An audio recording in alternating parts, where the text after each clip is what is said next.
nandito tayo ulit. Magluluto tayo ng sweet and sour isda. Ang gagamitin nating isda ay ang isdang loro. Pero pwede kayong gumamit ng iba't ibang klaseng isda. Ang isdang loro yung may iba't ibang kulay pag hindi pa nakaliskisan. May kulay red, blue, yellow, black, white. At ito namang ginagawa ko guys ay ilagyan ko ng liquid seasoning sa kanyang mga kabiti at mga sinugat naming side para kumapit yung seasoning bago natin iprito para mas masarap ang kanyang pagka-prito guys. Okay, babad natin saglit para ma-absorb ang kanyang lasa. Okay guys, magpiprito tayo. Piniprepare ko itong pan natin, pinapainit ko bago natin lagyan ng mantika. Para mas malinis guys, gagaya ng parati kong sinasabi, pinupunasan ko guys yung pan para mawala yung mga fungus kasi kung matagal mo nang hindi ginamit itong pan, may mga tumutubong fungus. Kaya pinupunasan ko guys ito ng towel. Okay. Okay guys, mainit ng ating mantika. Lalagyan na natin, prito na natin itong mga isda. Pero ako guys, nagagamit ako ng protection para kung tumansik man, hindi tayo matatamaan.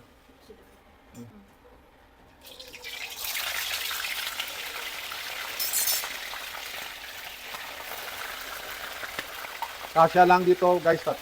Pwede na. Okay guys, gaya ng mga karaniwang pagpiprito natin, kapag nag-golden brown na ay ating ibabaliktad. Bumaliktad.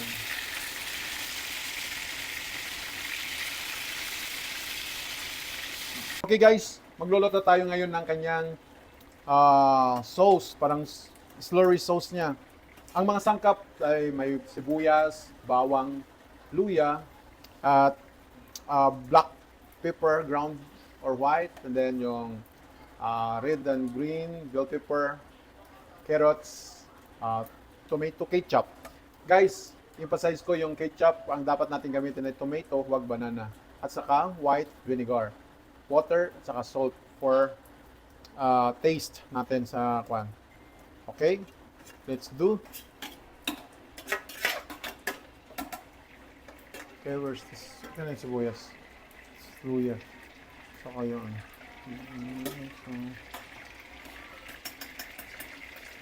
okay, lagay natin lahat. Sibuyas. Ito yung sinasabi nilang pang-aroma.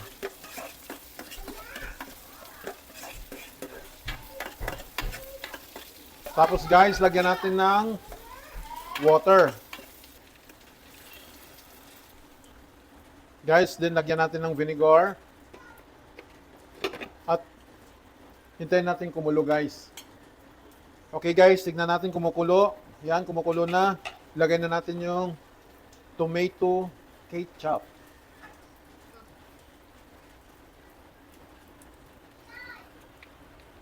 Emphasize ko ulit mga guys, tomato ang dapat natin gamitin. Huwag banana ketchup. The other one?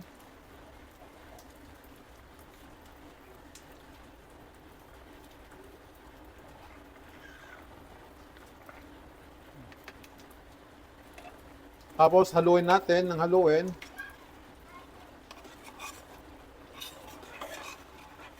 Okay guys, kumukulo. Lagay natin yung mga gulay niya. Green and red bell pepper and the carrots.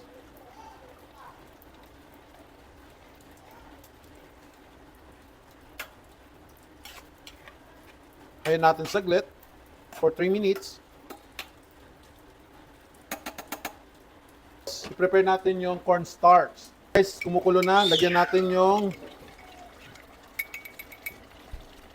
starch at lagyan ko na rin ng asukal. Hintayin natin maging lumapot guys. Tapos lagyan natin ng asin. Yes, asin. Haluin natin. Okay guys, malapot na. Lagyan natin yung paminta. Yan.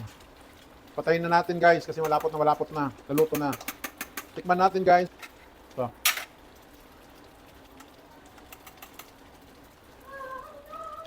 Sarap. Sarap guys. Talagang sweet and sour. Tapos guys, dahil naluto na yung ating yung sweet and sour sauce.